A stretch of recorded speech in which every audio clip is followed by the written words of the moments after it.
Da da da da da. Da. Any of you guys got a good blues band that you're fronting? I'll come and hum for you if you want me to. I can do that. Hey, good afternoon, everybody. It is Saturday, the 13th of August, and that means it's time for the Virtual Pipe Club weekly meeting with our friends, these guys, right here. Hello, these guys. Hello, everyone. It's such a shy and retreating group. Yeah, that won't last long. However, hold on a second. Let me get rid of that. Let me get rid of that music there. That's not okay. That's not where the music was. It's over here. Boom. Okay. Now we're not so distracted. Well, another week has gone by, and I'm hoping that everybody is doing well. We are here with all the bells and whistles that we tried to get going. Let me see if it's working. Oh, hallelujah, happy days! All kinds of things are working. We're gonna have comments that we can show. We're gonna have. You know what I'm gonna show you right away. I'm just gonna tease you with it, and then I'm gonna talk more about it later. Is this,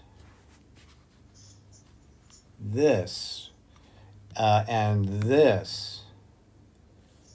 Ooh, okay. Let me hear. This is where you say ooh. Ooh, nice. Ooh, nice. Yeah, we're gonna have to rehearse more, I think. So, a couple of beautiful two pipe set from Janos Kokinos. You know that guy. These are some of the raffle prizes from the Las Vegas Pipe Show that you could take home with you if you are buying a ticket to the Las Vegas Pipe Show because it comes with it. Soon, I hope to have pictures of the other prize, which is a four pipe set from Chris Kelly and friends. Anyway, so that's the kind of thing we're going to do today. Very special guest today. Very special guest who I think, just a personal opinion, you are free to call me a nutcase again. But I think that he might just change the whole pipe industry with what he does, his business. So that's coming up today. We're going to introduce him in a little bit. Excellent. So wait a minute. That's not what I want to do. I wanted to go here. Say, because Rich Gallagher says the sound is coming through loud and clear, which is also what we always want to know every week.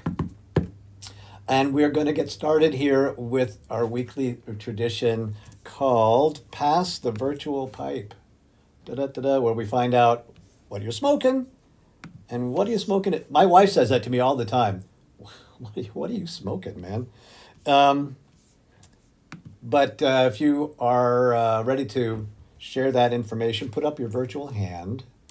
And why don't we start with Bud?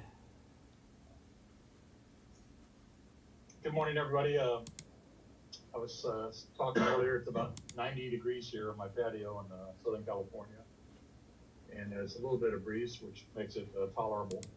And I'm smoking the Janos Club pipe, and I've got some Ken Byron's Burley Morning pipe in it.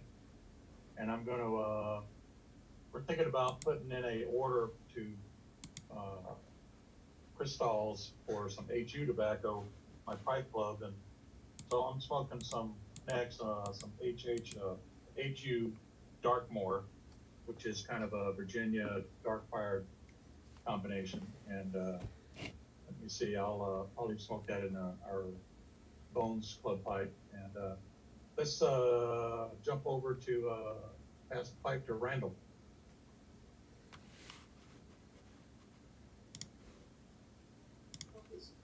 Thank you very much, Bud. Today, a little Bones Bent Bulldog with some Seattle Pipe Club plum pudding. Terrific smoke. And normally I wouldn't smoke something on the Latakia side, but we got a really cool, dark, damp, rainy day going, and it works perfect. Randall, do you think? Miguel working Wait, away there. Randall, before I let you go there, do you think that the Seattle Pipe Club Latakia is has a different kind of character to it than other Latakia forward blends? I, let me answer that. Yes and no. The Latakia itself, it does seem different, but I think that's because whatever process he does to it and the accompanying tobaccos that go with it, that, you know, like you can eat a hamburger plain, you put a little ketchup on it, it tastes Right. different. Right. And I think that's what's going on here, and he's got complete harmony there, absolutely. It's not, you don't get that like creosote taste like you do with some Latakias. They get pretty heavy and thick. Cool. Well, I was just curious what you thought about that. Yeah, I like it. So do a lot of people. Well, go ahead and pass the pipe, sir. Miguel, yes, sir. I thank you, Randall. I appreciate it. So I am smoking a Hans Former Nelson signature apple, and I'm smoking it. In it is his Saint Bruno pipe. And if I have, because I'm smoking small bowl, on my second pipe, it'll be the Dunhill County 3421. And in it, it will be the Seattle's Pipe Club Hogshead. I will pass the Brickell Pipe Club to Glenn. Glenn, before you hop on there, I have an idea, have a suggestion, just to kind of keep the curiosity going, but also maybe add to our weekly ritual. If you have a new acquisition of either pipe or tobacco, grab it so we can see what you just got recently. What are you planning on smoking recently? What are your new pipes? Just to see where everybody's at. Who knows? Okay, Glenn, it's up to you, sir. Hi, gang. Thanks, Miguel. Well, today I'm smoking one of my old favorites. It's I think it's a Lovat, might be a Canadian. It's a Greek briar from the Votis brothers in New York. Both sadly gone away, and their shop is gone now, but it's a great pipe. And my fuel for today is McCraney's Old Syrian. Got a little bit left of this, so I'm enjoying it. And that's about it. How about Alvin? Pass the pipe to you. Thank you, Glenn. And hello everyone.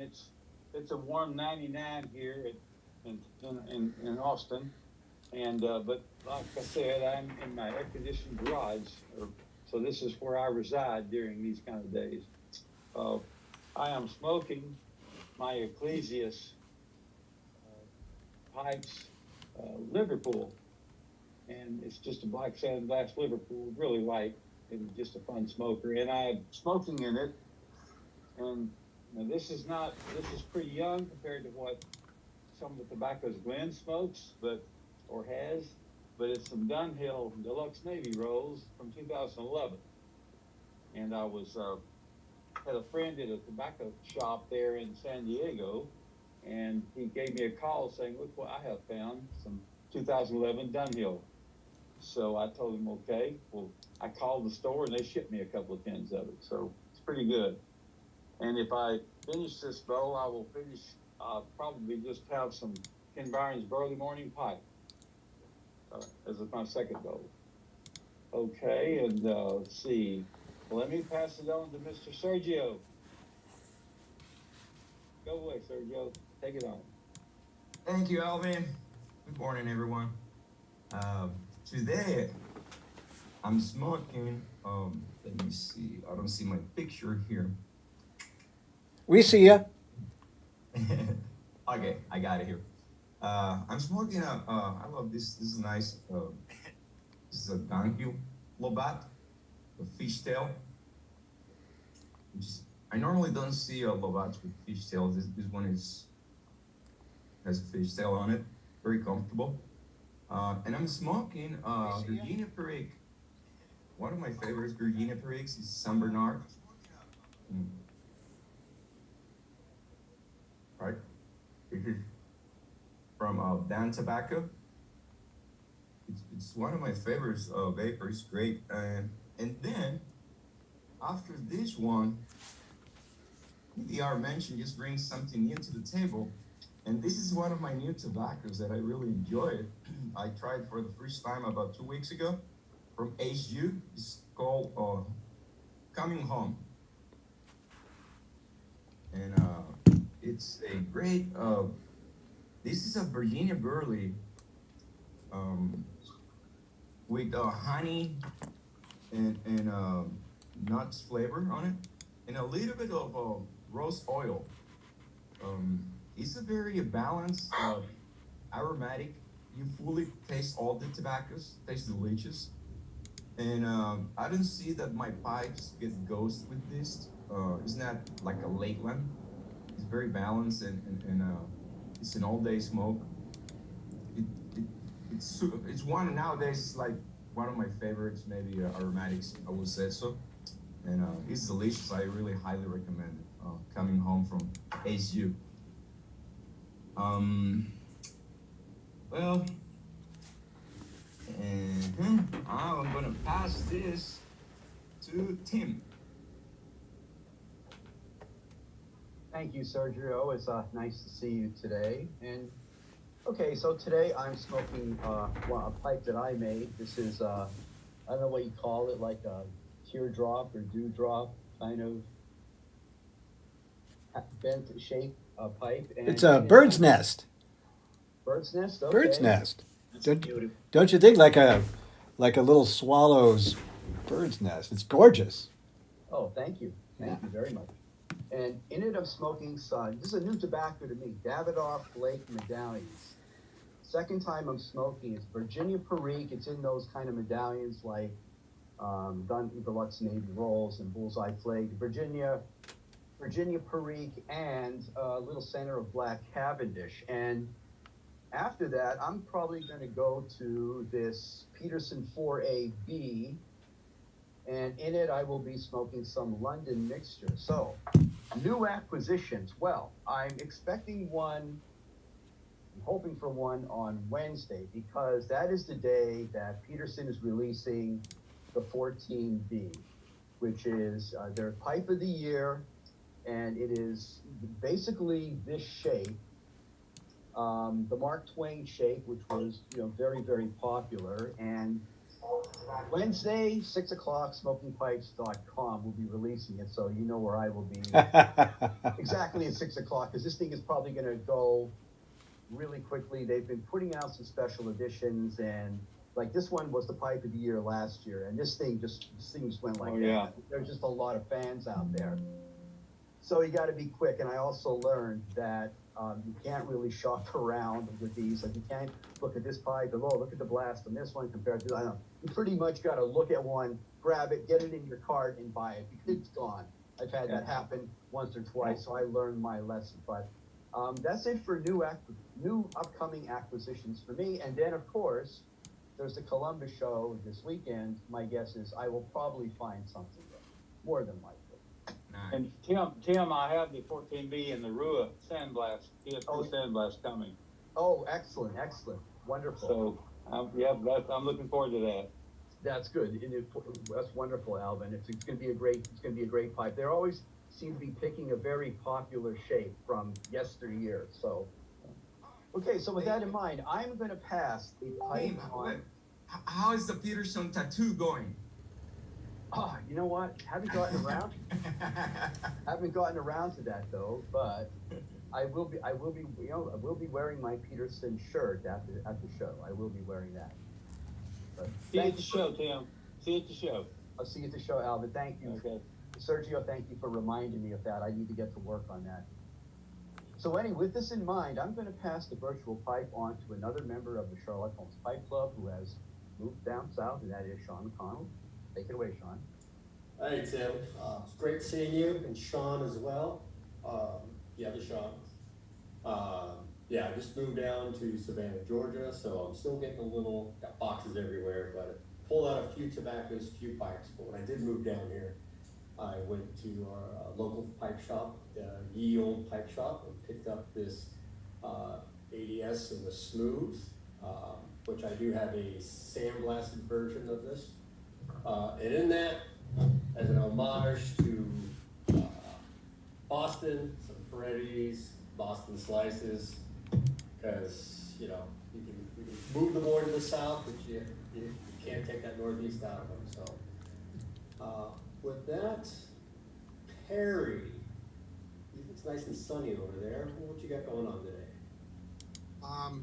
Yeah, it is nice and sunny here in Northern California, though I don't think the temperature will be too bad today, up in the 90s, but we're supposed to break well over 100 next week, so it's coming. Anyway, I'm going to actually start with a cigar this morning. It's a Punch Classico Rothschild, I guess. And Punch Classico used to be the old Punch that comes 50 in the box for, I think they charged a couple of dollars each at that time, and it's only gone up some, so it's a really good deal cigar. They're pretty flavorful. And then I'll follow that up with some HH Old Dark Fired in a IMP Meerschaum. Do that there. So not good. yeah, it has. I was real pleased with that. So with that, I'll hand it off to, let's see, Janos, have you gone yet?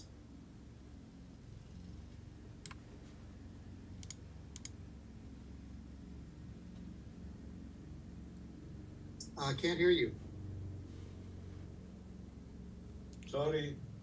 Good afternoon to everybody. Today I smoke one of my creation, a small one, and I decided to go little bit vintage today. It's Pedersen for Grand Reserva from 2007.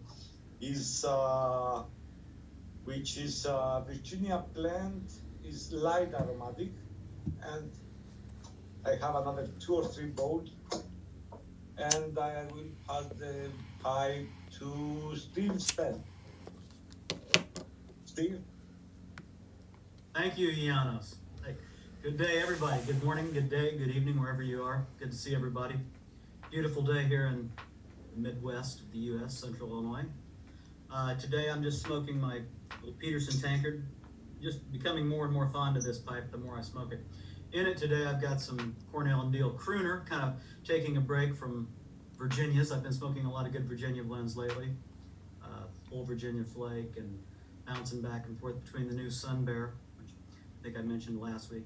For any of you guys who have got your hands on any of the Sun Bear or are interested, my fiance tells me it's the most intoxicating ambrosia in the room note that she's out of anything I've ever smoked, and she smells everything I run through my pipe, so that's always a plus. With that, I will pass the virtual pipe on to Darren Barr. All right, hello fellas. Hello Steve, how you doing? Love your shirt. Go Bears. Cubs, but I'm a Bears fan too. Okay, go Cubs. I saw the Chicago part and I saw the C. It's like it's either one or the other. You got that right. That's right. Go Cubbies. All right, so I'm not smoking anything right now because I'm in the house, but I have this Corncob Nation Missouri Meerschaum Nation Pipe of the Year 2018. My latest tobacco acquisition is some Rattay's Marlin Flake, which I really enjoy. That's my latest acquisition. I'll probably be smoking that later. And interesting thing about the Corncob Nation pipe is that the logo is not a sticker. It's kind of like engraved into the bottom of the pipe, so that's pretty cool. Wow. So this is the pipe I'm going to smoke today, maybe a couple times. It's really comfortable to hold, and it's really thick, so it stays cool in your hand. It doesn't heat up that much. And I am going to pass the virtual pipe to Dimitri. Thank you. I have to say that cup you have I have one as well. It's one of my favorite corn cobs, and I have probably over 30 different ones. Some of them older than I am. Today I'm starting with a Solani H. Georgia Flake in this old Nut Sherman Bulldog, and then I'll continue with another Nut Sherman pipe, one made in Italy, and early morning pipe. And let me the pipe to Glenn.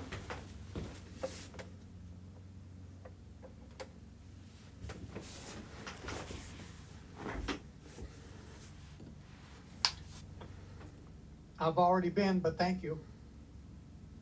No, I just saw your hand was raised. Okay, then who didn't go yet? We haven't heard from Ian. Okay, Ian then. This is greetings from northwest London. This is Pipe Club of London's, I don't know, a couple of years ago. Don't know what you call that shape. It's a sort of bizarre shape. And in it I've got Galwith and Hogarth's Brown Flake Aromatic, because I'm mainly smoking flakes now because they last longer basically. And I'll pass the pipe on to John Torfey. I think that's called a drunken poker. Brilliant. Thank you. Today I'm smoking one of my newer acquisitions. It's a Peterson Pub Pipe. And in it, I'm smoking an older blend of Peterson Special Reserve 2011. Unfortunately, when this is all gone, that's it. And it's a great blend. I wish they would have made that into a regular blend. And then after that, I'll have some Sun Bear in our 2020 Club Pipe. So I'll pass it on to David Johnson. Hey, John, before you go, I just have to check it. Where you been, dude? Been working. I closed my office and I joined a corporate dental practice for the last 2 years, and I've been working Saturdays. So occasionally I'm off on a Saturday, but there's always things to do. So I'm trying my best to make it. I follow you guys and watch you guys on YouTube all the time. I watch the replays during the week. But, well, I'm just hopefully busting. soon I'll be off on Saturdays and I'll be able to join more often. Good. I mean, we miss you, and we're just busting your chops a bit. But you have to remember that when you're not here, we talk about you behind your back. Just saying. I know Saying. Yeah. that. Well, go ahead and pass the pipe, sir. David Johnson. Thank you, sir. Well, let's see. Right now, I'm smoking one of my new acquisitions. My Terup. It's just an inexpensive, kind of a cute little pipe. It actually fits me. Weird thing is, big as I am, these nice small little pipes fit me better than a big bulky one. Let's see. New acquisitions. This one made Dave poor, and probably poor for the distant future. Oh my goodness. Very nice. Very nice. Sherlock Holmes and Dr. Watson. Very nice. What a great set. Beautiful. Fantastic. Isn't that pretty? You bet. Yes. Yeah. It made me a poor man. So I'm probably gonna be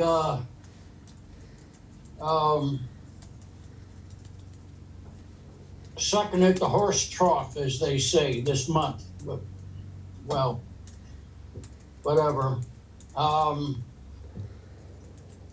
got a people have been talking. They ask me what kind of tobacco I like, and I tell them that I like aromatics. And invariably somebody says something about autumn evening.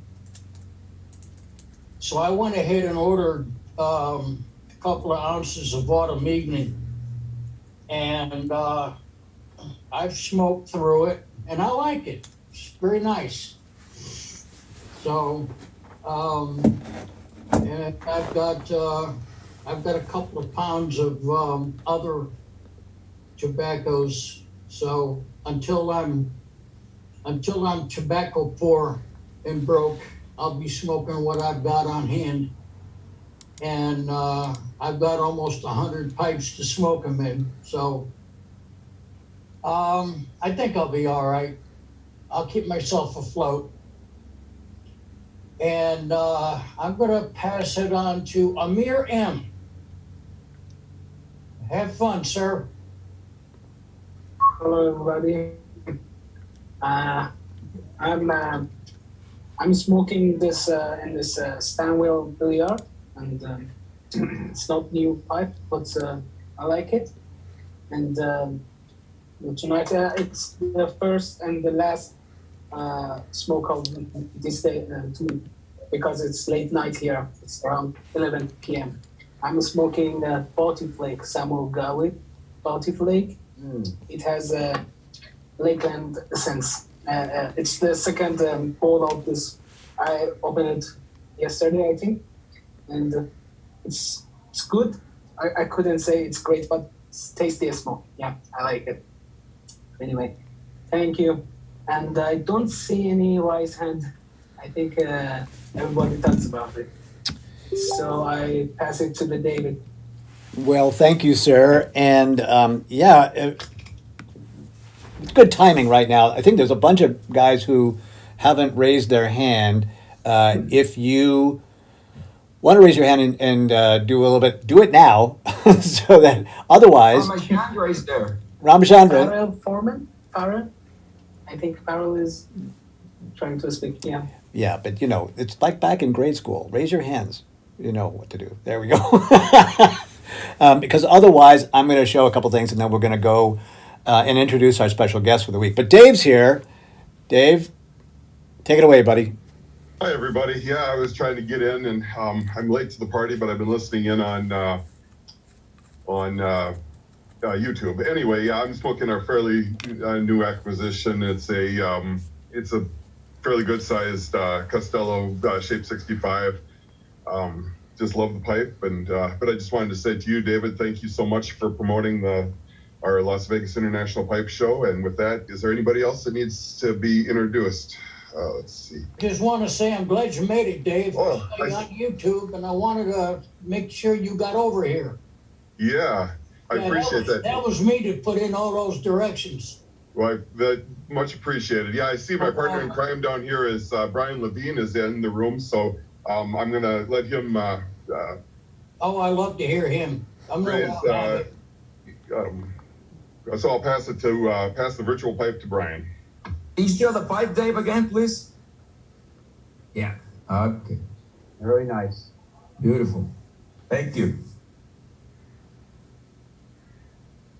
So what did I do? I'm just sitting here.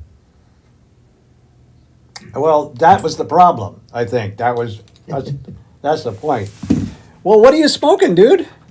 Well, I got motivated because I saw that really cool Meerschaum set earlier, and I thought, first of all, I'm on here to support my friend Mike, who I've known for, I don't know what, Mike, we go back 18, 20 years? At least. Yeah, I had a full head of hair, and you look Me the too. same. And it was 20 pounds lighter. We're not talking about that. Because apparently I'm carrying twin elephants or something. So.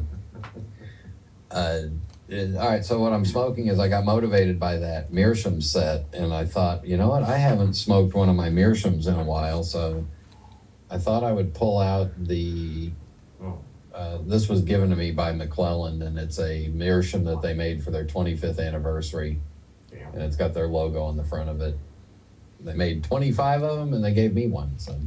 Wow. That's logo. Beautiful. Back up to the beautiful. Yeah, here, let's see if I can get it to focus. There it is. That's better. Anyway, it's a big bowl too. I mean, I'll be able to smoke this for 4 hours. And I'm smoking McClellan tobacco in it. So. McClellan all around. Well, thank you, sir. I'm gonna pass it over to, because we're gonna come back to Brian later. So I'm gonna pass it over to Ramachandran. Hi all. Thanks very much. First of all, my apologies for missing the show for a few weeks. Anyway, I'm back today, and today I'm brought my Savinelli 616, which I filled with Peter Stockerby's 403 Luxury Bullseye Flake, a Weber, Virginia Burley. And if I'm able to pull through, which seems unlikely, then I'll go in for my next pipe, which is Dunhill. I don't know. Yeah, it's here. Yes, that's the one. In which I'll go have Letake rolls. So that's it for today from me. Well, awesome. What we're going to do then is try to see if we can move this along. I will back clean up myself here. So currently, what I've got today is an all Eldritch day. An all Eldritch day. I'm just started out with one of my favorite Chris Kelly pipes, a little bent apple. It's just a grand smoker. I figured out finally, I really love an open draw pipe as opposed to a sort of a more, gotta pull it out. You can derive a bunch of flavors that way, but I like it to make it easy on me to smoke. But once I get through that, I'm probably going to go and smoke one of these. These are my new acquisitions. I ordered these, it looks like a lot, but I actually ordered these months and months ago. And because of knowing that Chris has so many commissions backed up, I don't know if you remember, but I did at one point have a Slender Man that I broke. So he made me a new one, and he made me a new one with a new kind of stain on it. It's an iridescent. That is not your imagination. It's glowing in the dark there, and a bit of an unusual shape that he made, because the Slender Man typically does not have this steep angle on the stem there. So I feel special. And then a Dr. Silence reading pipe, all in flames. It's on fire. Which I like. And speaking of on fire, this Tim was admiring this pipe when Chris had it on his All Pipes Pipes of the Week show, and I'm the one that had ordered it. And I didn't realize, from the picture, how enormous that could rival Brian's bowl right there. It's really look, it takes up my entire hand there. That's a big bowl. So yeah, that's what I'm smoking today. Oh, and I was going to say, and to go in, obviously, what would go better than all of these Ken Byron Ventures pipes? So I have a little bit left of the, actually he didn't make this for distribution. He made this special for Chris, Goblin Mixture, and then this is Verge Engine, and the Patience of Dr. Silence for the Dr. Silence. Just figured that go together. Anyway, that's what I'm smoking.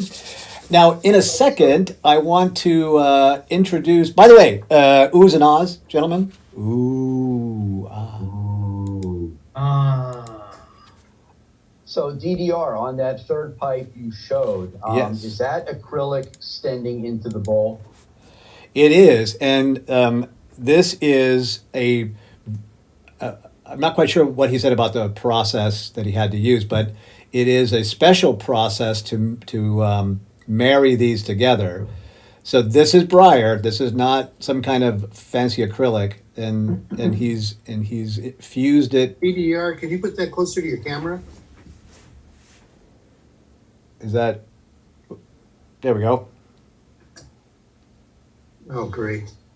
Right, And because of the translucence of that acrylic, you can see the smoke traveling through the acrylic as you're smoking that.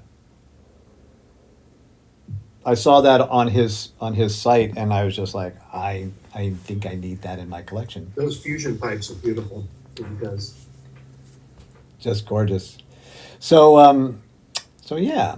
Now, in a moment, for those of you who are joining late a little bit, we have this very special guest today, who has a company, a business that I think is revolutionary in the pipe world that I've seen so far. It was the most excited I got by any of the booths.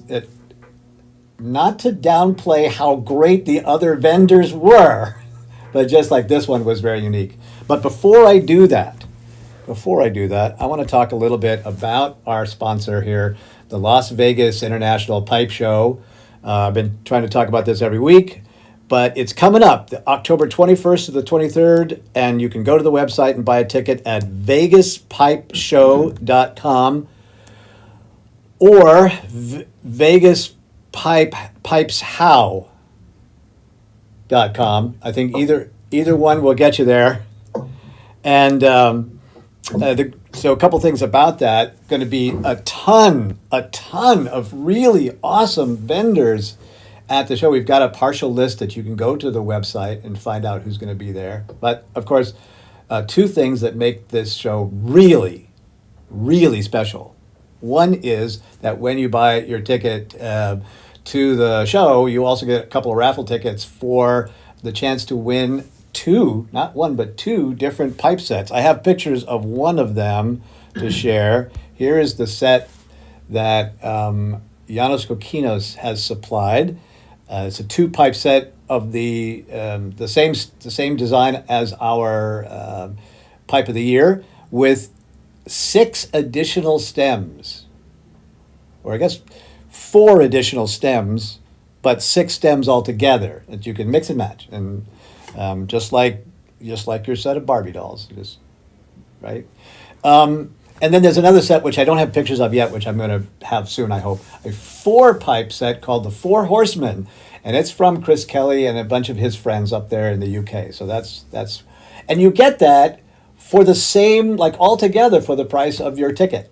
And that's really special. Now, there's one other thing that's really special, and that is that the Virtual Pipe Club, we collectively are sponsoring a hospitality suite at the Vegas Pipe Show. It's a 14th floor room where you can smoke and drink. So Friday night, we're having a whiskey tasting. Saturday night, we're having a beer tasting, and a giant hornet just flew into my studio here. And Sunday night, a sake tasting. So we've got some plans for y'all, and I'm hoping that you'll decide today to go buy your ticket, and we'll come and see you in October. And that's all the time I'm going to take there. So thank you for letting me talk about Vegas Pipe Show. I'm really excited about it. Now, our special guest for today, as I said, is a man who I think is going to change the pipe smoking world. And his name is Mike DiCuccio, and I'd like to introduce him right now. Mike, say hello to all the fine people. Hello, everyone.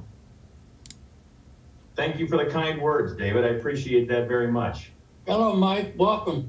Hi, Mike. Hey, Mike. Great to be here. Thanks for having me. Welcome. So, as Brian mentioned, Mike's been around for a while, and he has a history of being a. That didn't come out right, did it, Mike? Very true, though. I should think before I put my mouth in gear. We talked about this yesterday. We chatted about what we were going to say, and I completely forgot my lines. But let's start out with a bit of history, man. Like, where are you from, and what was your childhood like, and when did you start smoking the pipes thing? I'm born and raised in Columbus. I'm a native. A rare breed, apparently. There are a lot of transplants around here. But I got into I got into the pipe collecting. I guess first I was always enamored with tobacco, even as a little kid. My dad belonged to an Italian country club. I guess he wasn't allowed in the other ones. And after a round of golf, I was a chauffeur driving the golf carts. We'd go into the clubhouse, and all the guys would be sitting there eating their linguine or their sausage and peppers, whatever. But they all had pipes or cigars in their mouths, and they all seemed to be having a hell of a great time. So I'd always ask my dad for a buck for the vending machine, and he assumed I was going to go get a candy bar, but I would always come back with a box of White Owls or Tipperillos. And guys thought that was funny. Of course, they didn't smoke them, but I was doing this, but I'm trying to hang out with the guys. But I just always thought it was just a really cool way to socialize, and I just thought it was just an interesting world that I wanted to be a part of. And I guess around my sophomore year in college is when I actually took the plunge and strolled after classes one day at Ohio State, just strolled into my local tobacconist, Barclay. They're still there over here. You know, they're well known in Columbus, and just picked a nice pipe out of a grab bag of $10 pipes, and just went to the tobacco bar, found something that appealed to me, and that was it. After that, I was completely hooked on it, and I just loved it. There's so many variations, and the guy who became my mentor sadly passed away a few months ago, last year actually, and Mick Ratliff, and he and I just became the closest of friends. And he was just like a big brother, uncle, father figure kind of guy. And he literally taught me everything, and kind of steered me towards some of the nuances of the hobby, and higher end pipes, and what makes a good tobacco, etc. And I just went, just systematically just started acquiring things like like the rest of us. Although I admit I tend to be a little overzealous on things once I get into them, and this was certainly no different. And I started acquiring things pretty quickly, and I'm kind of glad I did, because that's when I started to build up my tobacco cellar too. And I still have a lot of those treasures from way back when, and it's just been building on it ever since. That was mid '80s, I guess. Yeah.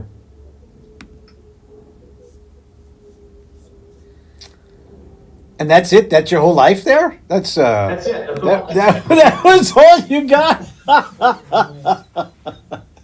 Well, wait, there was a moment that Mike met me, and then he still stayed in the hobby. That's right. Yeah, let's talk about that for a second there.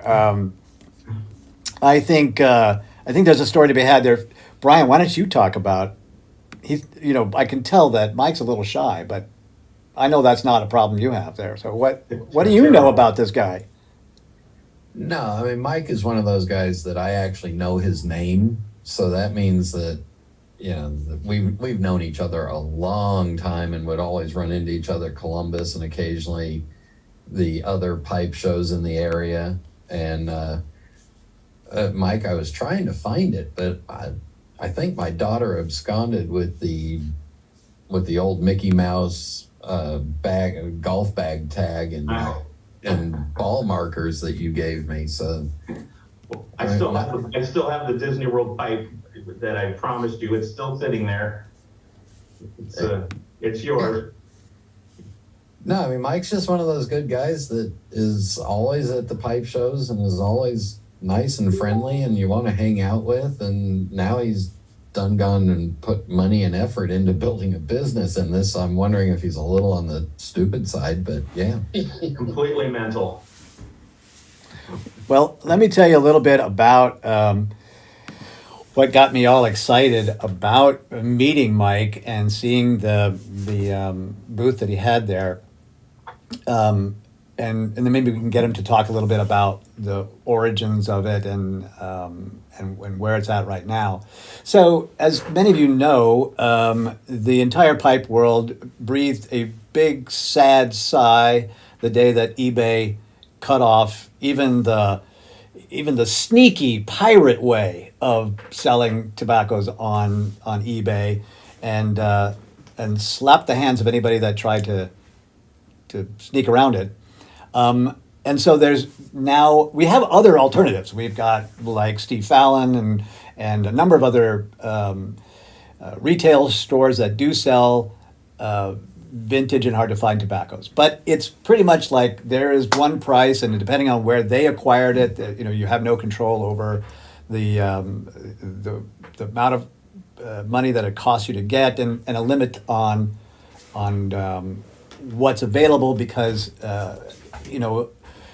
when it's a small channel, you only can reach a few people who might want to resell the tobacco that they have.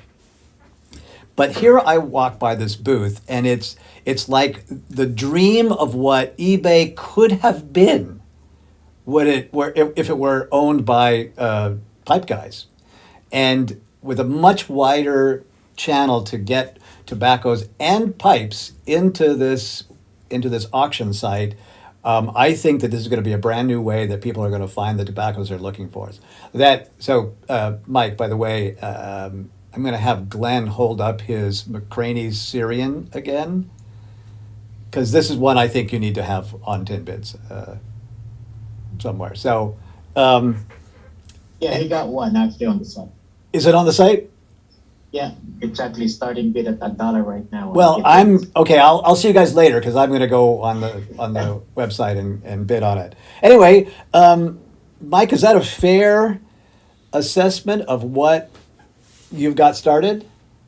Yeah, absolutely. I think like the rest of us, since the master settlement agreement in the mid-late 90s with the between government and big tobacco, there was always this gentleman's agreement that the luxury tobacco world, premium cigars, handmade tobaccos, pipe tobaccos, things like that, were just going to be verboten and left alone. Obviously, that didn't last long. I guess it was May of 16 that the FDA issued their deeming regulations. And of course, that just, like as you said, just set everybody, into a frenzy. eBay shortly thereafter decided they just didn't want the headaches and just stopped selling tobaccos online. Well, that was part of my daily religion, was just, and the part of the fun was just finding, tobaccos that I didn't have, tobaccos that I wanted more of, that were hard to find, that were no longer in production, etc. And that was all gone, and that didn't sit well with me. So just kind of fuming on my couch one evening, I just said, well, okay, so eBay doesn't want to do it. It was a voluntary thing. It wasn't really a regulatory thing. So let me take a look at this. Maybe we can do something that'll fill the gap. So I put a small business plan together, which later became a big business plan, and contacted one of the 1,000 lawyers in my family, and had one of my wife's uncles, an attorney, referred me over to a friend of his who does this kind of law, and sat down with him for a couple hours, went through it, and after a couple of weeks, they did their analysis, and he said, I don't see any reason not to do it. If you want to do it, go for it. And I said, done. So that's when I got the ball rolling and just started putting a team together of developers and marketing things, and of course legal. There was always going to be that, and we just dove in. That was 5 years ago. It's taken this long to really get it off the ground. It was one of those, had I known what I was getting into back then kind of things. I'm not saying I wouldn't have done it all over again, but I would have done things differently. But it was definitely building a site like this was not as simple as just a plain old garden variety e-commerce site. There are an awful lot of moving parts to it. And, once we got the site stabilized and ready to go, of course, we had to go back and look at the legal landscape again. And, because from 2016 to present day, a lot of things have changed. So we had to, do a lot of pivoting and rewriting of the codes and redesigning of the website. So we felt pretty comfortable where we were. And this was in, we did our soft launch February 1st. And I deliberately kept it kind of quiet because I just wanted to test the waters, dip my toes into the pool, make sure it wasn't, going to get too crazy and see how the site was going to function in a live environment. We beta tested the site to death, but being so close to it, we weren't going to find all the flaws that all of you would find as subscribers and active bidders. And it turned out to be the right decision. I placed one ad that was on Pipedia. Scott Thiele and I are good friends. Actually got one of his pipes here. This gorgeous bulldog flame grain. He suckered me in by saying it was the only Algerian block that he had. So there was no way that wasn't coming home with me. So it's a nice piece. But so I placed some ads with him, and we got some light traffic. It was just enough to keep things interesting. But we did discover a lot of things that needed to be reworked, and we took advantage of the time that we had before we did any major announcements, and just let word of mouth really kick in.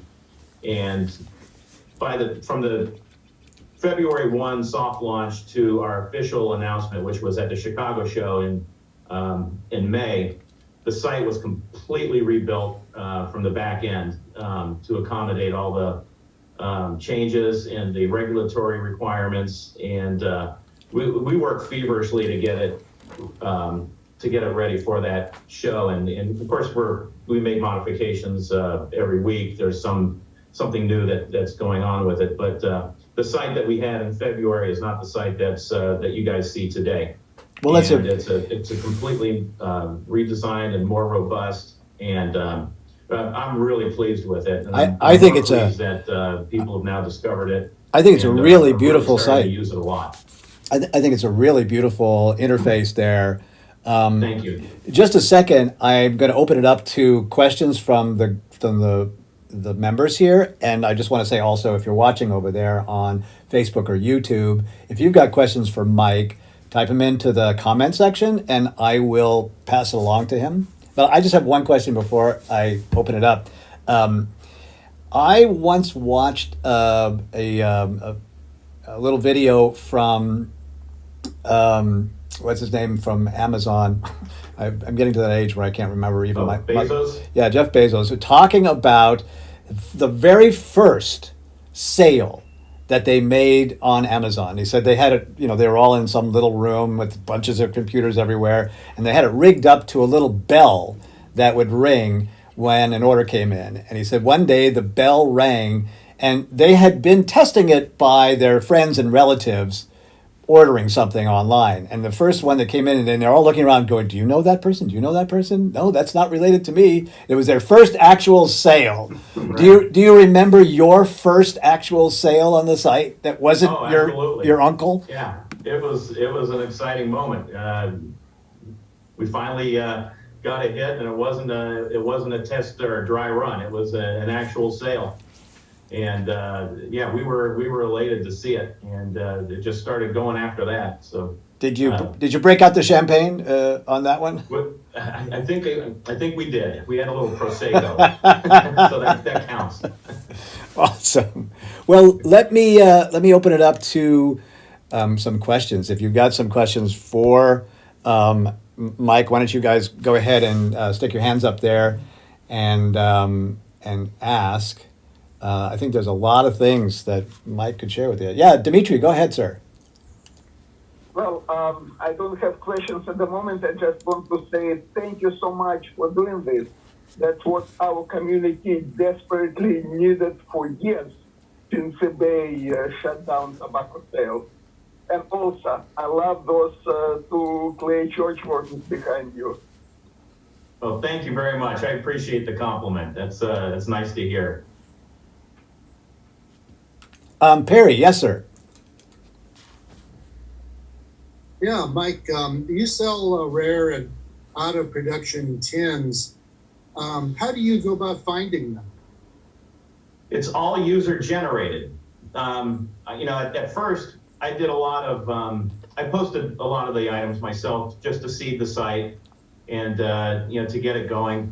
But we don't have a warehouse. We're not a storefront. So it really is, that was always my vision, was to keep it as true to eBay or, something like a gun broker or a Poshmark, where the user base supplies the inventory. And so that's really how it works. And, we had to come up with the virtual consignment. So we, are legally responsible for the sale of the item, but the items reside with the seller until the sale is complete, and then they ship with a label that we provide and to the buyer. Yeah. Yeah, thank you. Yes, thanks for the question. That's very, very exciting because I just happen to have some older tins. I have some of the original Bengal slices. I think I've got about 4 tins of that. And I have some very old Penzance. And the prize, I think it's a 7-ounce tin of Balkan Sobrani original smoking mixture, the white tin. It's got a dent in it. It's not ruptured as far as I can tell. The lid's intact. There's a little movement when you shake it. But I bought it a long time ago when I was, oh God, it must have been like 71, something like that. I bought it. Yeah. And I've been holding on to it like a fool, I suppose, but I still got it. You got it. And I'm afraid to open it. I don't know what to do with it. I understand. I have quite a few of those myself. But yeah, stuff like that has been traditionally going very well.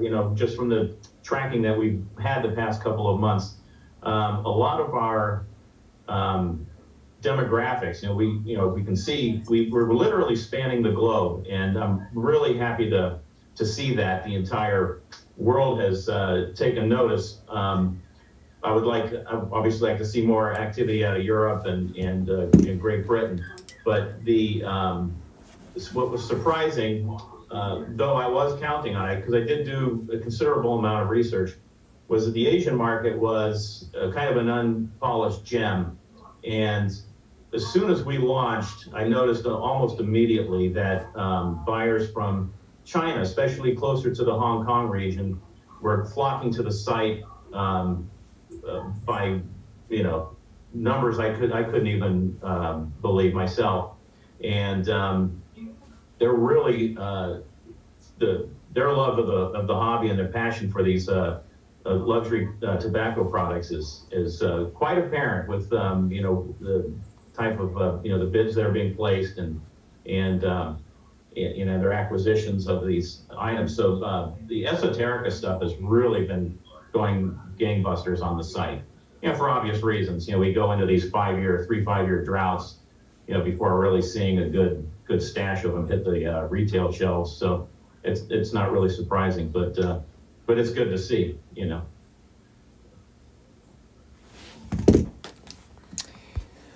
Well, I'm wondering if you could. I'm sure everybody has worked on eBay before, finding pipes and before that, pirating out tobacco and whatnot. But why don't you go through sort of a description of how the site works, especially like if Randall says, okay, I want to get rid of some of these old tins that I'm never going to smoke. Like, how do you do that? Yeah, it's I tried to make the site as simple as possible. That was always a mission requirement for me. I being around the pipe collecting community for as long as I have, nearly 35 years now, and I have friends from that are in their 80s, and I have friends that are in their 20s. So there had to be some happy medium somewhere where everybody could use the site in a simple fashion. So I think we've achieved that. So the way you do it is you go to tinbids.com, and you register for the site, and there are two tabs once you get your initial sign-in completed. One for your buyer profile, one for your seller profile. If all you want to do is just buy stuff, you can just pretty much leave your buyer profile as is. But if you think you want to sell something also, you got to fill that out as well. And then you include your PayPal email address. And what happens is, once the sale is completed, we will pay you. That's how you get your funds. So we'll just pay you through your PayPal. So everything's done electronically. So you don't have to wait, for a check or anything in the mail. So once that's completed, listing an item is very simple. And you'll see add auction in the upper right-hand side of the screen. You click on that, and it's very intuitive. So you fill in a description, the title of the auction, a description, and then you'll see categories. Is it a pipe? Is it tobacco, accessories, etc.? And you just check that box, and then you check the length of time that you want the auction to run. And then you check, the price. You can set a, the $1 beginning bid, $10, $100, whatever. You can set a reserve auction. So if you want $50 guaranteed out of the item, for example, you set $50. So if any bid below 50 is hit, then you retain the item, it doesn't sell. And then you can have a buy it now as well. And then you can check, like if it's just a 50-gram tin of tobacco, for example, you select, the small flat rate box, medium flat rate box, large, etc. Upload your photographs that you've taken with your phone or your mobile device, whatever, your camera, and then just click post auction, and that's it. And it starts running, and yeah, you're showing them here. And then you can, once you, if it's a buy it now, then the buyer can execute on that immediately, or just straight bidding. And yes, some of those are really going for some decent money there. There is a yeah. How do you set the selling price? That's up to the seller. So whoever's listing the item will make that determination. If they want to sell an item for $10, then starting bid at $10, they get $10. Then they sold the item for $10, or more. I mean, if people keep bidding on it, I mean, it is an auction after all. So, but if you have like that bag of Stonehaven, for example, you don't want to let that go for you want to set $150 on it, for example, then you can set a reserve price on that, and when somebody hits $150, then the item is effectively sold at that point.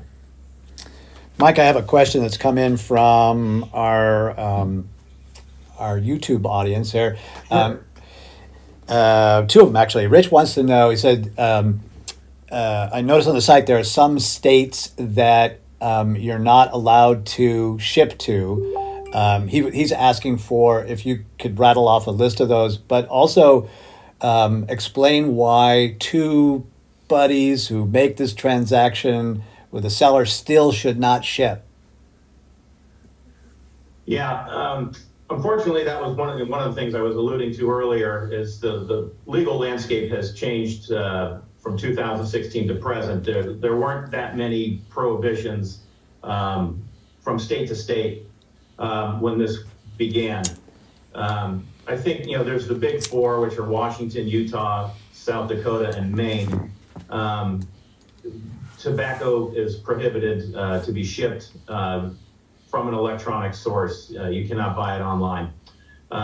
Vermont and I believe Arkansas are a couple of other ones. In fact,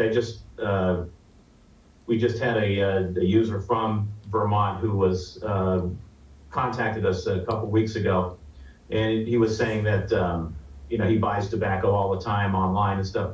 Now, that's up to the retailer, to be honest with you. So I mean, for example, if Smoking Pipes wants to send tobacco to Vermont, they can, but there's something known as a facilitator law, which could, come back to bite you. So we didn't want to really get into, any, we wanted to keep the site as clean as possible and as usable for, not just to protect ourselves, but to, for the user base as well. So we're playing it just, a little bit more conservatively, just to keep it a safe spot. So what would happen hypothetically if a guy? So I live in Washington State, and if I went on the Tinbids and bid on something and won, and then the guy said, "Okay, wink, wink, nudge, nudge, I'm going to ship it to you. I know you live in Washington," and they got busted, like what would happen? That I couldn't speak to. I have read some articles. Our attorney's office has sent me some case law where the attorneys general of some of these states have gotten pretty red under the collar, not at individuals but at retailers. Now, as far as your scenario is concerned, once you've entered your address into your user profile, when you register for the site, if you say that you're from Washington, you will not be allowed to bid on tobacco products. It'll be grayed out for you. So you can see all the tobacco, but you won't be able to bid on it. Got it. So we built the site that way to, again, to keep it safe. Yeah, so that's why I live in California. Right. Right. I see Brian's got his hand up with a question. Yes, sir. I actually have questions for you, Mike. Go for it. So on a here's shameless plug. On a recent past episode of the Pipes Magazine radio show, I talked about ways to evaluate a vintage tin to see if it is in safe and secure condition, and improve your odds of getting good smoking tobacco. Mm-hmm. Have you done anything to work with your sellers to ensure that the tobacco's in good condition, and what happens if it isn't? And then I've got a second one when you're done with that one. Sure. Yeah. I mean, obviously, on any auction site, there's going to be, an honor system attached to it, and we make that abundantly clear in our terms and conditions and FAQs. That being said, we do monitor the site pretty closely. So, if somebody's, saying, I've got a, 25-year-old, tin of, Dunhill, standard mix, and it's, pouch of Captain Black, we're going to take this, listing down, because that's clearly a misrepresentation. But what we do, we do have a guarantee. So once if the tobacco is not what they say it is, and we get a complaint from a buyer, caveat emptor aside, we will work with that seller to get, or both parties actually, to get the problem resolved. And then my second part is, do you help with sellers in ways to ship to Europe or overseas? Because sometimes that can be a royal pain in the thing I'm sitting on. Yes, and that's, absolutely 100%. The logistics portion of building this site was the Achilles heel from day one. And, the North American thing, US is not a big deal. We've worked with, we have to use like ShipStations and Stamps.com to get all of our APIs organized for the various shipping. So for various countries, we have done that. So no matter where you are in the world, you can receive a package. That's not a problem, with the exception of China. We have to produce the shipping label to China, because of certain regulatory issues, and COVID didn't help any either. Post office put some restrictions on that. So if you sell something to someone in China, for example, it's not a problem. We just need to generate the label manually, and we do it every day. So we're getting pretty good at it. The problem with international selling, however, so international buying is not an issue. International selling is how do we get Pierre in Luxembourg a label to sell to somebody in Japan, for example. That's where the big problem comes in. And we actually spoke with some engineers who work on eBay, and they spent a lot of time with us. And unfortunately, their solution wasn't very helpful. It was, well, they have $1 billion budget. Well, Tinbids does not have $1 billion budget, unfortunately, and we don't have offices all over the world where we can incorporate and set these things up. So we are working on solutions, and hopefully by the end of the year we'll have some systems in place, even if it has to be manually driven, so that people can we can't get sellers from Japan, they can sell to somebody in Australia, etc. That was always part of my vision for this too. I truly wanted to open this up to the entire world, because there are great tobacco brands out there that are completely unknown to us here in the United States, and why not have a marketplace for those? Yeah, so what you're saying is building the software to support 100 and something different countries, shipping regulations and postal systems customs, was not quite feasible yet. It's a little beyond the scope of the present software as it's been given to us. Yes, it takes a little more intervention.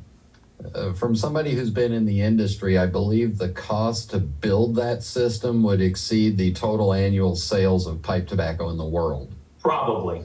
Probably. But but as far as international buying, go for it. If you're in Germany, if you're in Egypt, Greece, Italy, wherever, you can buy all day long.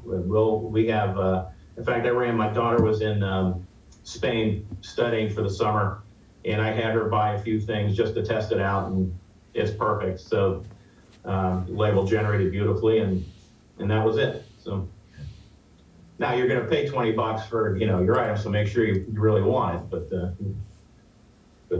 But it works. Super. Mike, I have another question from the YouTube group. Northwoods Piper said, are there any known issues with getting payments sent through once a buyer has won a bid? Then how long does it take for the seller to get his payment? Yeah, so the way we work it is once an item has sold, the buyer has 4 days to complete the sale. If they don't complete it within 4 days, then we start nudging. We get a little, they'll get a couple of emails saying, you gotta pay. Once they have paid, then it usually takes 2 to 3 days for our payment processor, business days, to credit the funds into our account. We withhold payment to the sellers until we get confirmation that it's shipped. Little incentive there.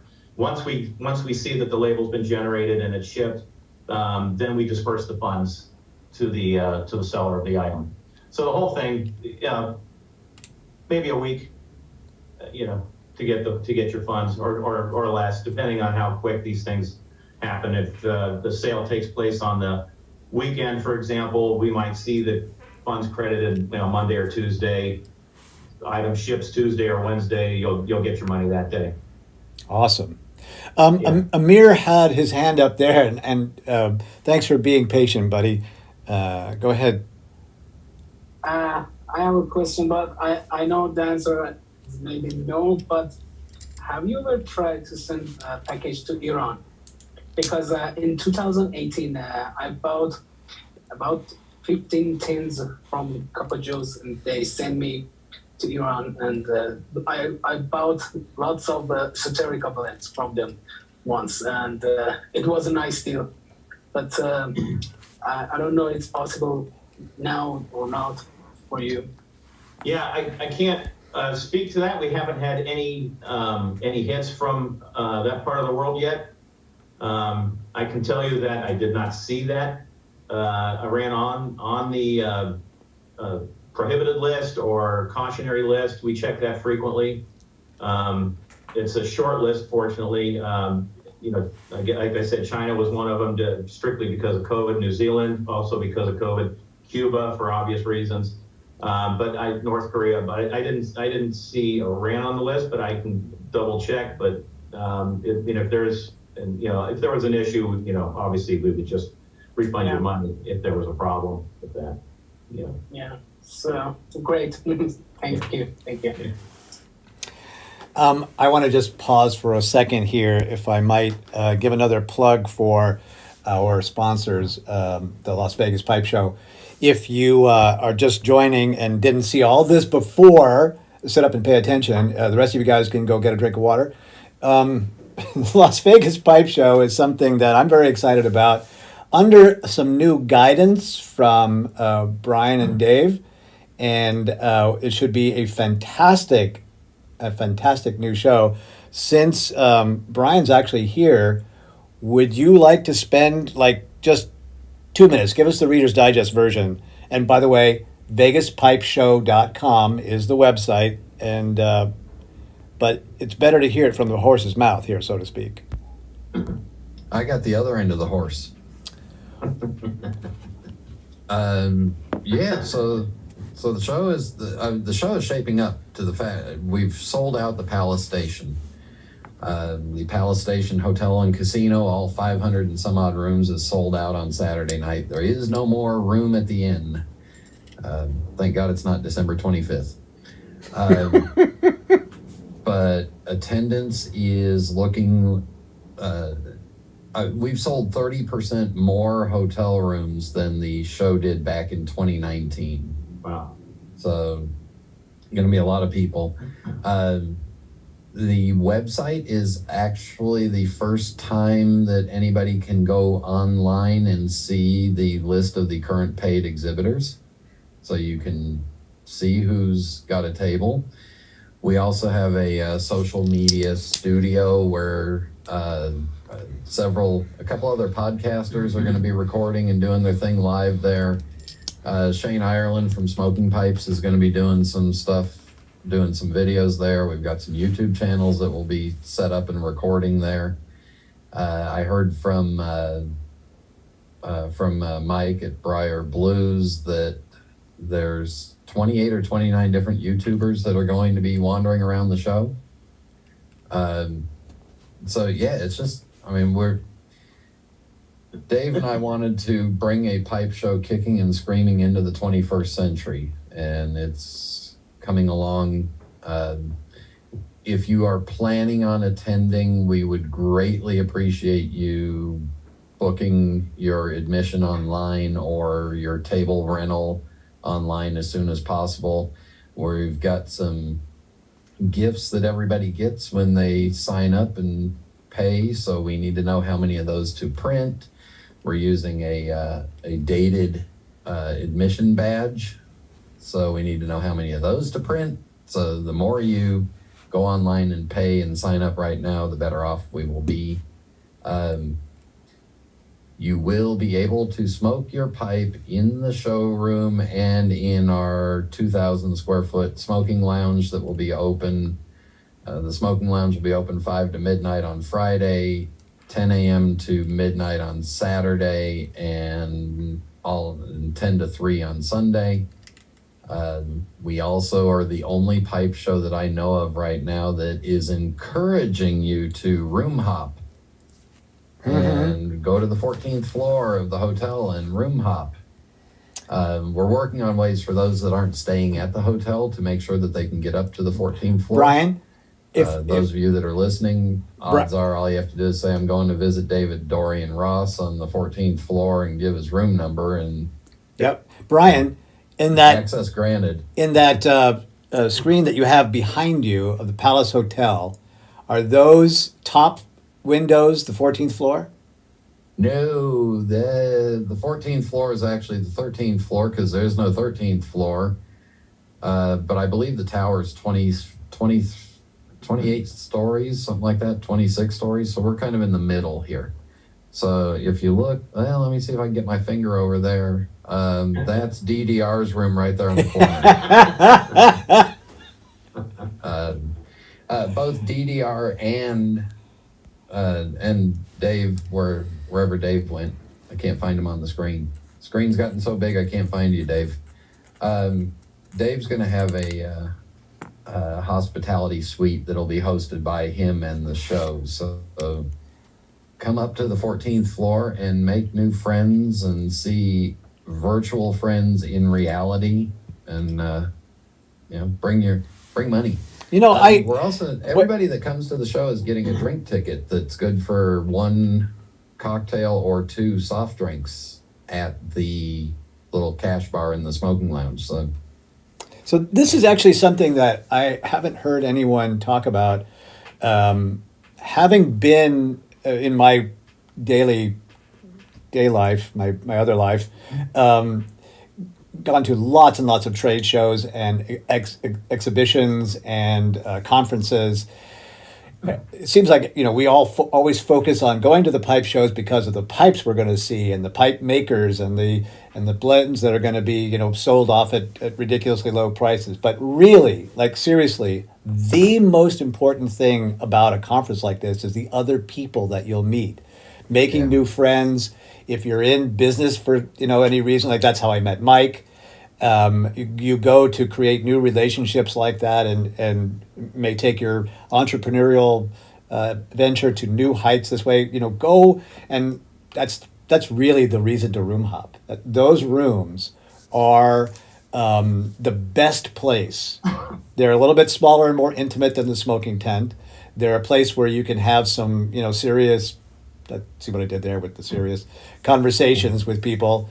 And so I would throw out a plug for making the most of those social opportunities.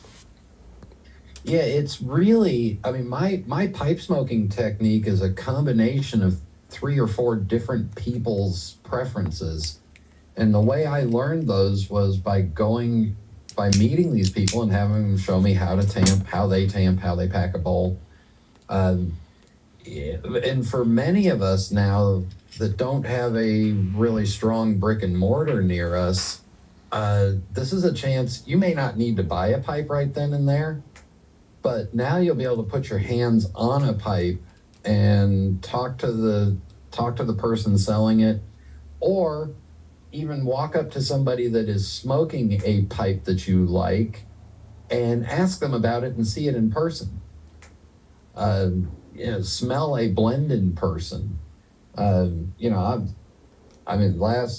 couple months ago at the Chicago Pipe Show, there was some 50-year-old 3 nuns that just went walking around the table by me and, here, grab a bowl, try this. Vintage cigarettes. Some of them were 90 years old and popped the tin and people are handing them out. Oh, yeah. It's just the amount of experience that you can gain from talking and seeing and meeting other people is just amazing. Okay, Brian, 1 sentence. Why should people be buying their tickets to the Vegas Pipe Show right now? I can't do anything in 1 sentence. Have you listened to my podcast? All right, 2 sentences. They could be Hemingway-esque. Book ahead now, then you get entered into the 2 different pipe set drawings that the Virtual Pipe Club and the founder of it, DDR, has been so kind to donate to us. The only way to get into those pipe sets is to book in advance. And right now, I'm not going to tell you anything, but I think we've got 75 entrants into those in advance, 75 or 80, which, by the way, that's the walk-in numbers from 2019, so we're already ahead of that. So you got a 1 in 40 chance, 1 in 50, 1 in 60 chance once we get everybody booked in of winning a pipe set. Way better than the lotto. I can't even say hello in 1 sentence. Well, thank you, Brian.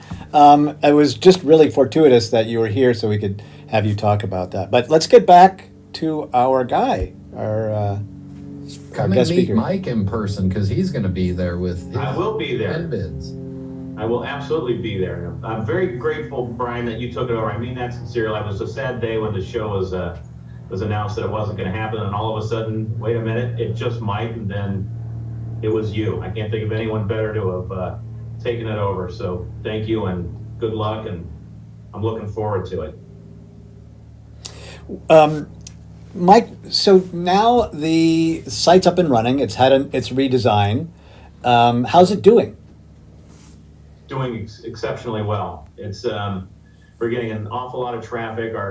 We're getting an average of, oh boy, I think we had 15 new subscribers yesterday alone, which is I'm told is a lot. Yeah, I had no experience with a site like this, but my developers their eyes were popping out of their heads at the number of people that have signed up in the past several weeks. So I hope it continues to grow like that. If it does, then we'll have a nice, sustainable 24-hour pipe show, which is kind of which is what I would really wanted to have. Just something like I said, the old school eBay, where you could just log on at any time and find stuff that was appealing to you. And I think we're on that crescendo, and I hope it stays that way for sure. Can you give us a ballpark of the number of users? I know that's a little bit proprietary, but if you just give us rough, something. Yeah, I think we are in the. No, hold on. Maybe I can do this.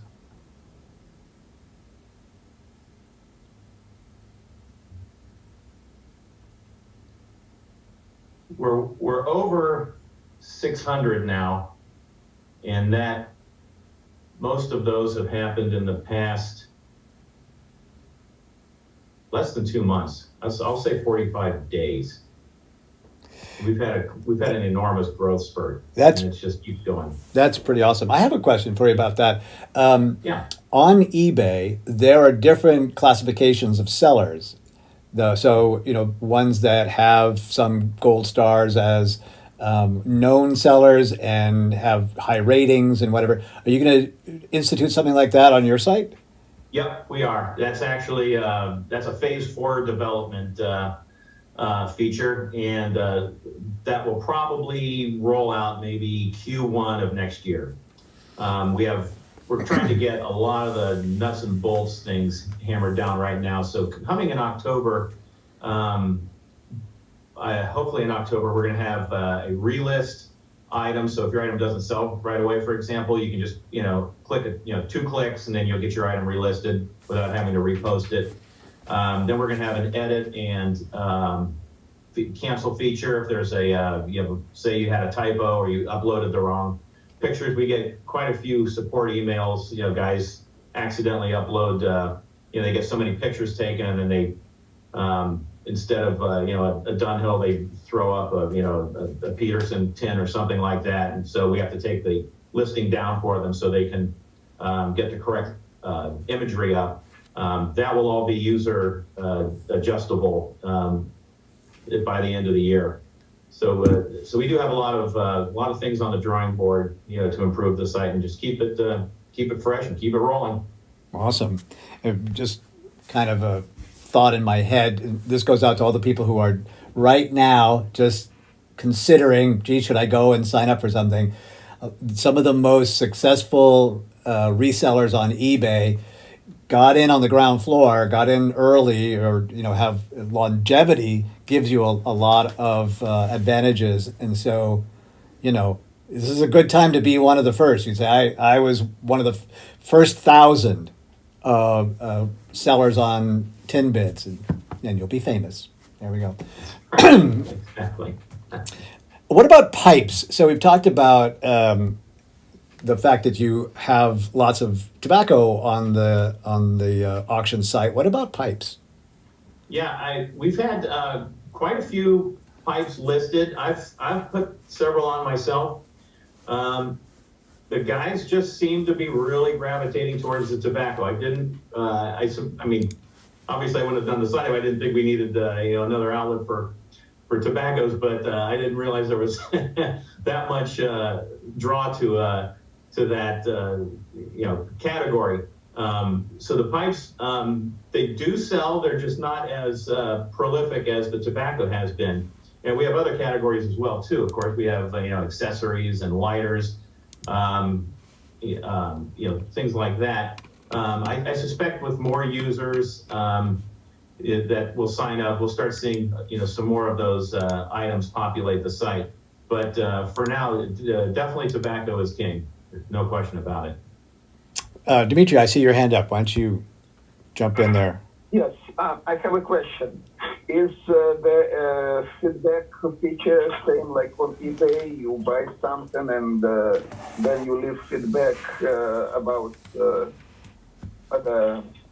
seller, how accurate description, how fast he ships and so on, and do you get ratings similar to eBay, or you don't have it yet? We don't have it yet, but that will be included in the feedback rollout that we're planning for Q1.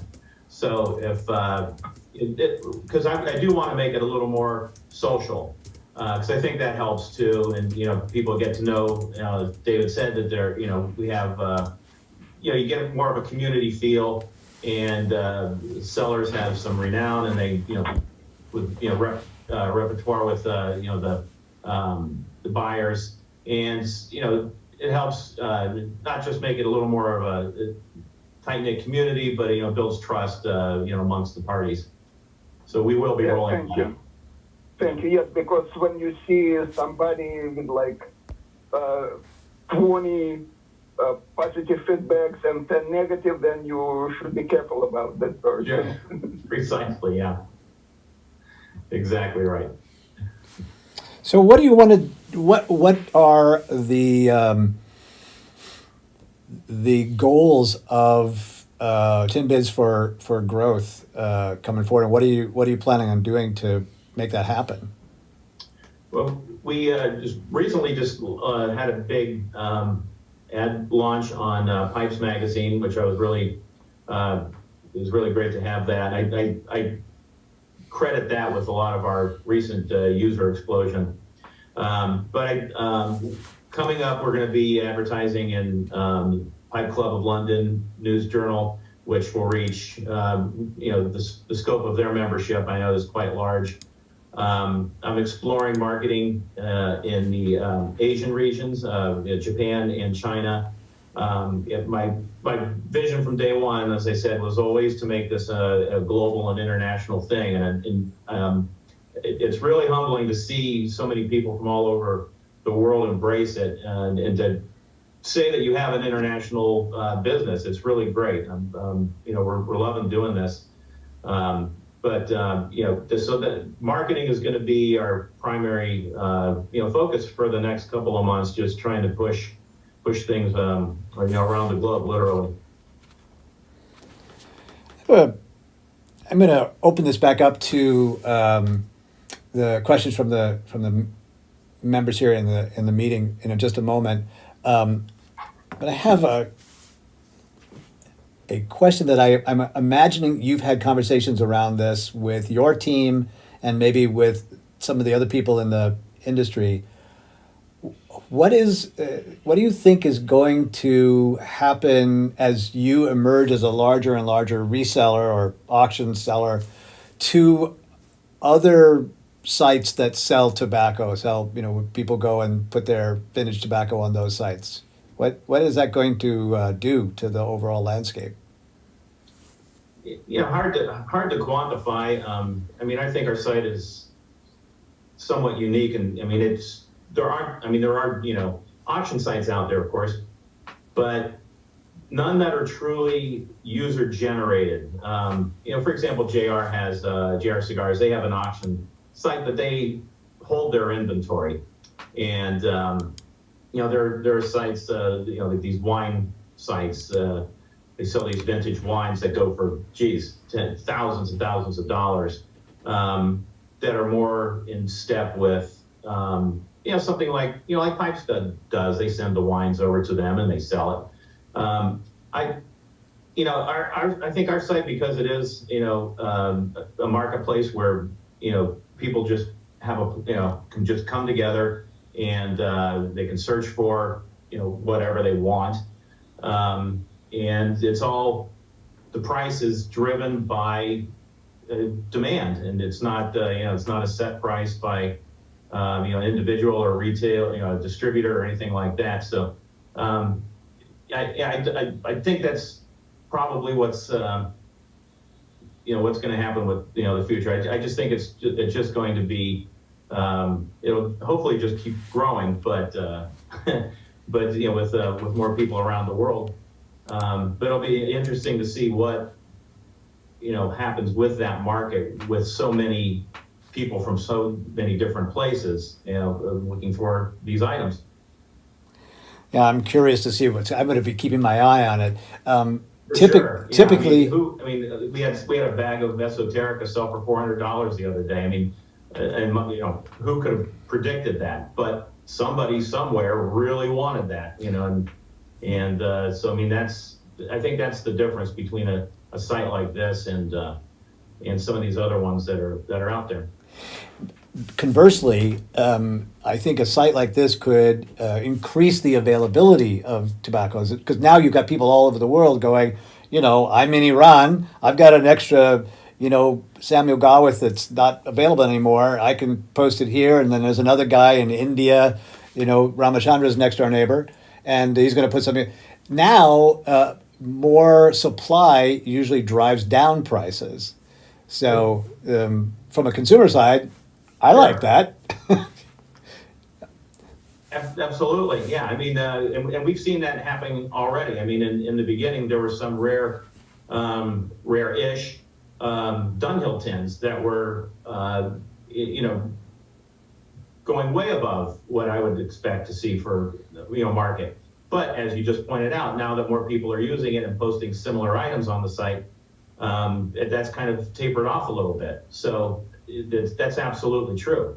But you can also, when you see these rarities that come through, or they don't even have to be rare, they're maybe just aged.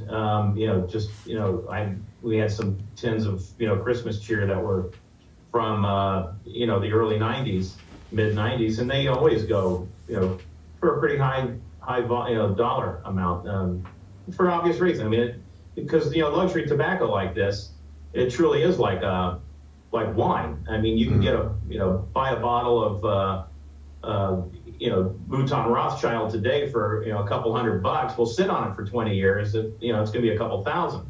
So I think that's what's really fun about this whole thing, is just to see what people are willing to, what they think the value is of these tobaccos. That's awesome. I'm going to open it up to questions from the rest of the club here. And again, if you just throw up your virtual hand, and also those of you over there watching on Facebook and YouTube, if you got a question, just put it into the chat there, and I'll pass it along to Mike. I'm curious to know what's going through you guys' minds now that we have a website like this. Here's a question for you. And you know what? You can, how are we going to do this? If you just yell out if you were aware of Tinbids before today. No.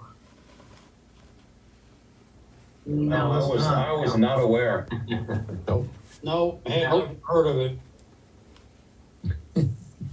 But I got my account, my first bid put in. Darren's on top of it there. Very cool. Well, so what do you think about a site like this? So Darren obviously is already saying he's going to use it.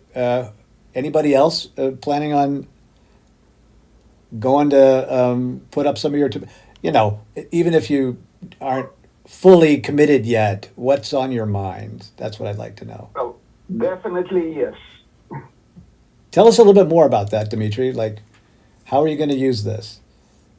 Well, I have some tobaccos which I'm not going to smoke. Like, I have a couple of tins of aromatic McClellan tobaccos, which I'm planning to sell, and that's a great platform to do it. And of course, if I'll find something new or something interesting, something I want and I cannot find it anywhere else, of course I'll buy it. Dimitri, did you used to buy tobacco on eBay before they put down? Yes, I did buy some on eBay when it was still available. Awesome. Who else is planning on using Tinbids to find tobacco? Of course, me. Amir's gonna, yes, he's on top of it. Everyone, right? Yeah, everyone. Yeah. Yes. I just now registered Sure. myself with the site, and I'm slowly going to learn to buy. I mean, I'm not obviously going to sell anything from my end. I'm only buying. So I hope I'm able to get some good deal at the earliest. Thank you. Awesome. By the way, got a comment from our YouTube group. Northwoods Piper says, I'm listing some today. So that's good. By the way, gentlemen in the meeting group, we have to start rehearsing our lines there. So when I feed you a line, you can all say, oh, yeah, yeah, yeah. Let's try it one more time. Who's using Tinbids now? Oh, yeah, baby. Yeah. Oh, yeah. Oh, yeah, definitely. Yeah. Oh yeah. It just takes a little bit there. That's Just sign in already. Now, yeah. Sign me up, sign me up. That's what. Thank you. Dave Johnson's got a question there. Go ahead, my friend. Yeah, one of the worst problems that I see on eBay is having things listed in the wrong category. And, you're trying to buy things under whatever it is that you type in. And you got a bunch of stuff listed in there. And it's in the wrong, you're, whatever you happen to find is it's in the wrong, wrong category, whatever. And I was looking on your I'm looking on your Tinbids here, and I looked under pipes, and the only thing I see listed is 3 tins of Seattle Pipe Club, Columbia River, and a tin of Samuel Gawit's Squadron Leader. Those are tins of tobacco, but that's the only thing on the pipe category. How are you going to police your site and make sure that things that are listed in the right category? Yeah, we only have a few categories to choose from in the beginning anyway. So if something is labeled pipe, let me see what you're looking at. I can tell you. Let's see. It's possible that the seller miscategorized or fat-fingered the listing, as we call it in the IT world. We could go, when we go through there, we can reshuffle those. That's a pretty easy fix. But generally speaking, unless there's an actual problem per se with the listing, as by problem I mean an inaccurate description or pictures are off, sellers don't generally contact us to make corrections. So unless they do that, don't really jump on it unless it's requested. But I see what you're saying, of course. Alvin, I see you got your hand up there, buddy. You're on mute there, my friend.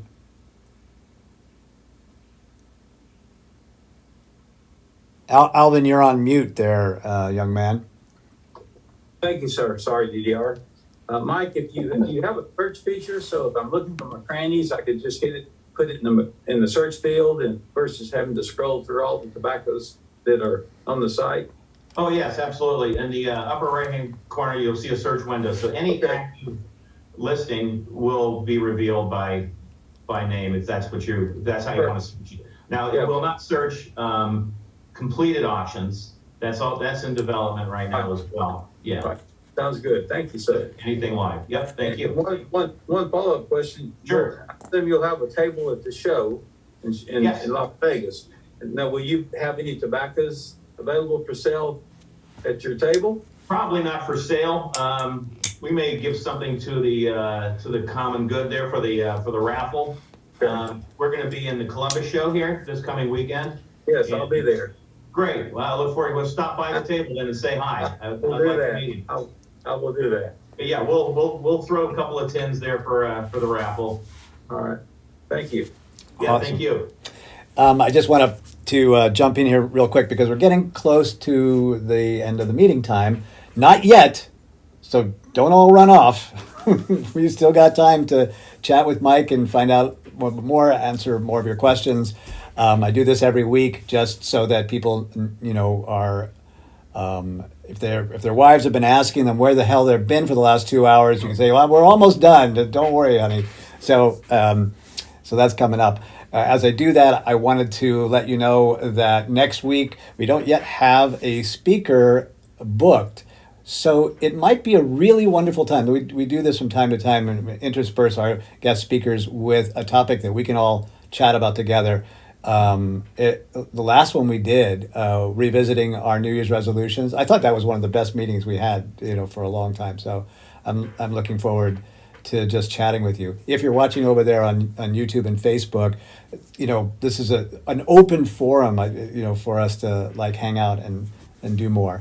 However, we are still working on a lot more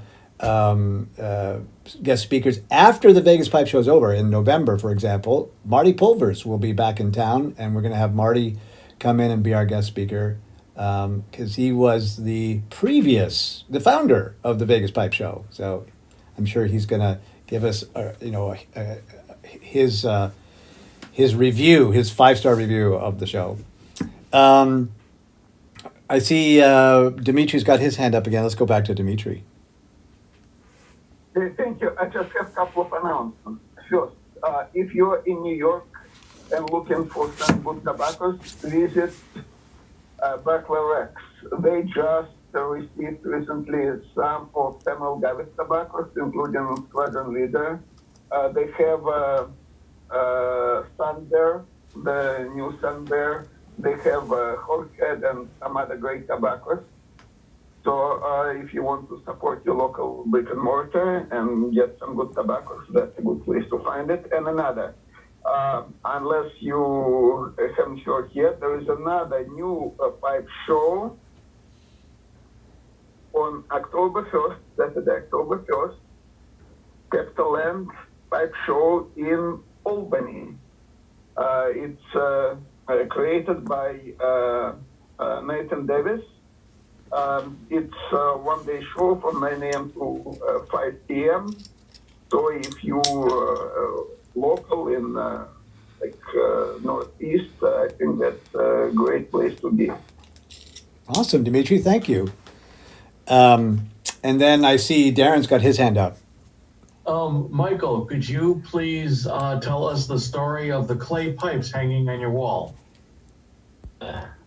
Reverse. Yes, those actually came from my favorite steakhouse on the planet Earth, Keen's in New York City, at 6th and 35th. Yeah, 36 between 5th and 6th. Yes, I have one of those pipes. Yeah. One of the best smoking pipes. Yeah, absolutely. Yeah, it's just a cool restaurant. You walk in, if you're a pipe smoker, you have to go there. They have cataloged, there's 50-some thousand clay pipes adorning their ceiling, and they're all cataloged. And they know, the restaurant dates back 160 years, I think. So they have all these beautiful clays, and those are actually from the 1950s. They had some of those.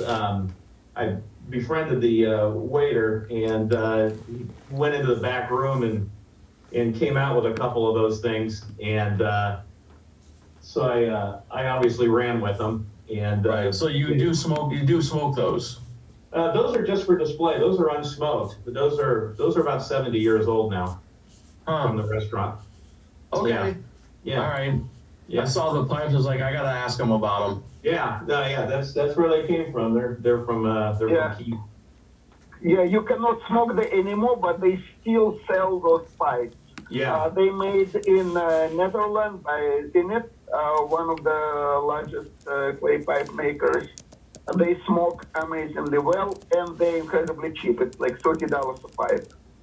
Yeah, I don't even think I paid that. I mean, the guy just basically threw them at me, and I said, "All right, I'm out of here." I'm just glad they made it home. Mike, one last question before we start to wrap it up. Does Tinbids have an app? An app. We do not, as of yet, have an app, but it is mobile friendly. Yeah. In fact, we just made a couple of tweaks last week to make it. Android was still a little twitchy, but that's been corrected. So whether you're using iOS or Android, you should be in good shape. But we'll see how the future holds out. The site keeps growing, then obviously we'll be doing other things along those lines. We will have an app. Good. There was a question about that on the YouTube group, and I was always also curious. I will say that I pulled it up. That's why I was showing you some of what the site looks like on my browser on my phone. No problem. Really terrific. We took care to make sure that was going to be very mobile friendly during the development. So good. Glad to hear that. Super. So I usually use my PC anyway. So in the few minutes that we have left, what have we not asked you? What would you like people to know about Tinbids that we haven't chatted about so far? Gosh, I think we kind of covered. I mean, I'm just grateful for everyone's interest in it, and like I said, it's very humbling, and it's been something that's been in development for 6 years now, and we're finally here, and just stay tuned. We're going to keep improving the site, and hopefully it just keeps continuing to grow, and you see a lot of really interesting items on there, and I just hope everybody enjoys it as much as I've had. I've had a lot of fun working on it. It's been a lot of work, but it's been worth it. So I just hope it continues to do what I hope it will. Awesome. Well, here's the website for everybody watching out there, tinbids.com. And you can get in on the ground floor. You'd be one of the first 700. Although that number may change by the end of the day. You don't know. So that's right. I'll check after we're done here. You can go on there, and at least it costs nothing to sign up, and you can go on there and just browse around and see what they got. Mike, I wish you the best of luck. I just think this is really a game changer. The pipe smoking world needs to keep on being agitated. Without movement and agitation, it sort of begins to have the same old people, the same old vendors, and everything. And that's how an industry dies. Yeah. So whether you're excited about Tinbids or meh. Be excited that we have something new in the world of pipe smoking. Yeah. And please don't stop. Yeah, we're gonna keep doing it. Thank you, David. Thank you very much. I really appreciate the opportunity to come on here and speak with all of you fine gentlemen, and thanks for the plug. Really appreciate it. Well, we really appreciate you, gentlemen. I'm just going to say one thing in passing out. Passing out? That's not what I want to say. In concluding our meeting, that I always say every week, I have some house guests that just came, old friends of mine, and they came up to stay with us in our new house up here in Washington State. And we went out to dinner last night, and my friend said, I really don't want to sit inside. I want to see if we can get a table on the patio, because he has, like my wife has, and like so many different people have, a bit of a compromised immune system, and I'm still scared of COVID, as you should be, because it's still out there and it's still affecting people that we know and love. So here's my invitation. I don't care what you do. This show is not a political platform for anything, but do what you need to do. Wash your hands. Get a shot in the arm. Stay in the basement. I really don't care. But please keep yourself safe because I love you and I want to see you back again. There you go. Thank you guys for being here. Have a wonderful week. And I'll see you guys next week. Thank you, Mike. Thank you. Take care, everybody. Thanks, Mike. Thank you very much. See you next week. Thanks. Take care, everybody. Take it Thank easy. you very Take much, care. everyone. Bye-bye, y'all. Bye. See ya.